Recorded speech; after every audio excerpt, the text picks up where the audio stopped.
Halo semuanya, selamat datang kembali di channel Hariware.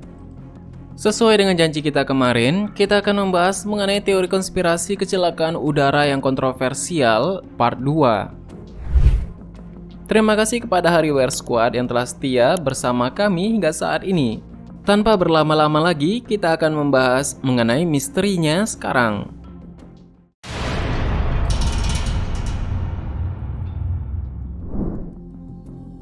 Putri Kashmir. The Kashmir Princess adalah pesawat Air India yang disewa oleh pemerintah Cina pada tahun 1955. Dan pada 11 April, pesawat tersebut membawa delegasi dan jurnalis dari Hong Kong ke India. Presiden Cina pada saat itu Zhou Enlai akan hadir di antara mereka, dan dia ditunda karena membutuhkan operasi darurat, meski perubahan rencana perjalanannya dirahasiakan. Saat pesawat mencapai 5.500 meter setelah lepas landas, sebuah bom di roda pendaratan meledak dan 3 awak selamat, tetapi semua orang di dalamnya tewas. Teori yang jelas adalah bahwa bom itu merupakan percobaan pembunuhan terhadap presiden. Lalu penyelidik memeriksa semua orang yang telah melakukan kontak dengan pesawat dan menemukan satu orang yang mencurigakan, seorang petugas kebersihan Hong Kong bernama Chow Tse-ming. Ketika mereka mencoba menemukannya, ternyata dia menghilang. Lalu pihak berwenang menemukan bahwa dia telah hidup menggunakan 3 alias nama yang berbeda dan telah menghabiskan beberapa hari terakhirnya di Hong Kong menghabiskan lebih banyak uang daripada yang biasa dimiliki oleh petugas kebersihan. Chow Tse-ming ini telah melarikan diri dari Hong Kong dalam penerbangan ke Taiwan dengan maskapai penerbangan yang melakukan penerbangan reguler untuk CIA. Sebuah detonator buatan Amerika ditemukan di antara reruntuhan tersebut. Dan orang Cina yakin bahwa Amerika Serikat telah terlibat dan 2 kali bertanya kepada pemerintahan Nixon pada saat itu tentang peristiwa tersebut. Henry Kissinger juga dikatakan berkomentar bahwa menanam bom di pesawat di Hong Kong berada di luar kemampuan CIA. Spekulasi yang paling umum adalah bahwa CIA memasok peralatan ke agen di Taiwan yang menyusun rencana untuk membunuh Zhou. Namun pengungkapan selanjutnya telah menunjukkan konspirasi lain. Zhou Enlai ternyata tidak pernah menjalankan operasi. Dia telah diberitahu tentang upaya pembunuhan sebelumnya. Alih-alih menghentikannya, dia membiarkan terus berlanjut. Percobaan pembunuhan orang Taiwan adalah langkah hubungan masyarakat yang baik untuk Republik Rakyat, dan Zhou dapat menggunakan publisitas untuk keuntungannya ketika dia tiba di konferensi di Indonesia 3 hari kemudian. Artinya, Zhou telah mengetahui bahwa ada yang mencoba membunuhnya di dalam penerbangan tersebut, dan ternyata dia tidak pernah menjalani operasi di luar negeri sama sekali. Penerbangan Raw Air 1285.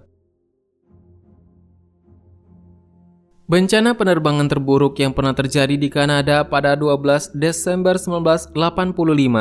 Penerbangan Raw Air 1285 adalah pesawat sewaan yang menerbangkan pasukan Amerika Serikat pulang dari Kairo. Itu membuat sejumlah perhentian dalam perjalanan termasuk satu di Newfoundland.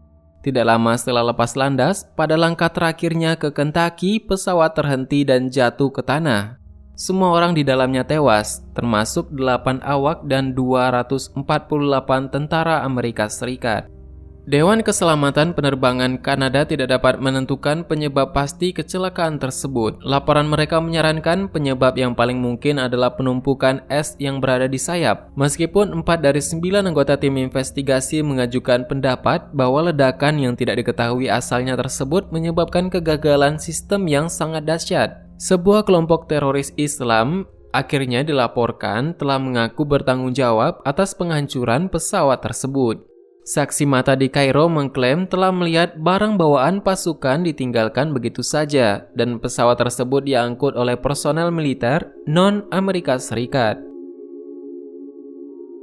Seorang jurnalis pers Kanada menerima panggilan telepon anonim dari seorang dengan aksen Timur Tengah yang menyatakan bahwa ada rumor diplomatik bahwa pesawat tersebut telah dihancurkan oleh bom tersebut.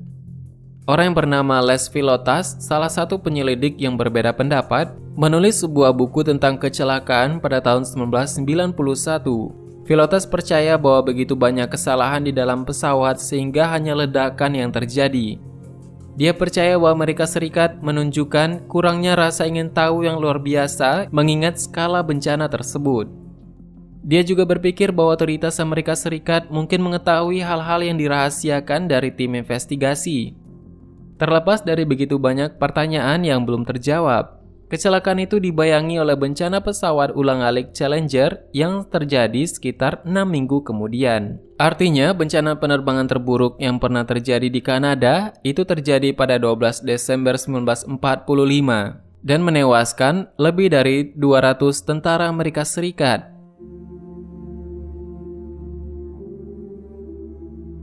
Satu lagi mungkin yang menarik untuk dibahas, yaitu ada bencana Helderbird.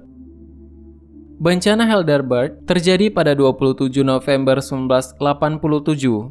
South African Airways penerbangan 295, yaitu sebuah Boeing 747 jatuh ke Samudra Hindia 9 jam dalam penerbangan antara Taipei dan Johannesburg. Seperti yang diperlihatkan penerbangan Malaysia 370 beberapa dekade kemudian. Memulihkan rongsokan bermil-mil di bawah air yang merupakan tugas yang sangat sulit karena puing-puing tersebut sudah tenggelam di dalam air. Mereka setidaknya dapat menemukan pesawat itu dan memulihkan sebagian dengan kendaraan robot yang dibuat khusus di bawah air. Perekam penerbangan tidak pernah ditemukan dan rekaman suara di pesawat tersebut membutuhkan waktu 2 tahun untuk muncul. Kontak radio terakhir dari pilot telah memberitahu kontrol bahwa pesawat dipenuhi asap dan puing-puing mengungkapkan bahwa api telah membakar lebih dari 600 derajat Celcius. Dan pada saat itu, spesialis Boeing berspekulasi bahwa bahan bakar roket mungkin dibawa di ruang kargo. Teori itu masuk akal bahwa Afrika Selatan menghadapi banyak embargo senjata karena rezim apartheid di sana. Dan diyakini bahwa penerbangan komersial mungkin telah digunakan untuk menyelundupkan peralatan militer ke negara tersebut secara ilegal. Penyelidikan awal berspekulasi bahwa baterai litium mungkin terbakar. Komisi Kebenaran dan Rekonsiliasi Afrika Selatan yang dibentuk untuk menyelidiki kejahatan dari era apartheid meminta ilmuwan forensik David Klatzow untuk memberikan buktinya. Klatzow telah terlibat dalam penyelidikan awal dan mempertahankan minat profesional dalam bencana tersebut. Dia mencatat sejumlah masalah dengan penyelidikan pertama, termasuk kegagalan untuk mewawancarai semua saksi. Klatzow percaya bahwa ada 2 kebakaran di dalam pesawat dan telah menjadi masalah yang jauh lebih awal dari yang dilaporkan oleh laporan resmi. Dia percaya bahwa pada saat kebakaran kedua, sebagian besar orang di dalamnya sudah mati. Dia telah diminta untuk menahan diri dari spekulasi tentang 2 kebakaran tersebut di tahun 1980-an itu. Yang lebih memberatkan, rekaman dari ground control yang merekam komunikasi pesawat selama bagian awal penerbangannya hilang sangat awal. Dan kemanakah rekaman tersebut, kita juga tidak tahu. Klatzow percaya bahwa pilot mungkin telah menahan diri dari melakukan pendaratan darurat sebelum mencapai Afrika Selatan karena kemungkinan besar dia membawa kargo ilegal. Itulah beberapa penerbangan yang paling kontroversial dan juga berhubungan dengan konspirasi. Kita akan membahas lebih menarik lagi pada video mendatang. Tetap nantikan video selanjutnya. Bagaimana menurutmu? Ada tambahan? Silahkan berikan tanggapan dan komentar di bawah. Sebenarnya sama banyak hal yang belum akan kita bahas. Tetap nantikan video selanjutnya dengan tombol subscribe dan klik ikon lonceng berada di sebelahnya. Terima kasih sudah menonton hingga akhir video ini. Kami doakan semoga sehat selalu. Sampai jumpa lagi.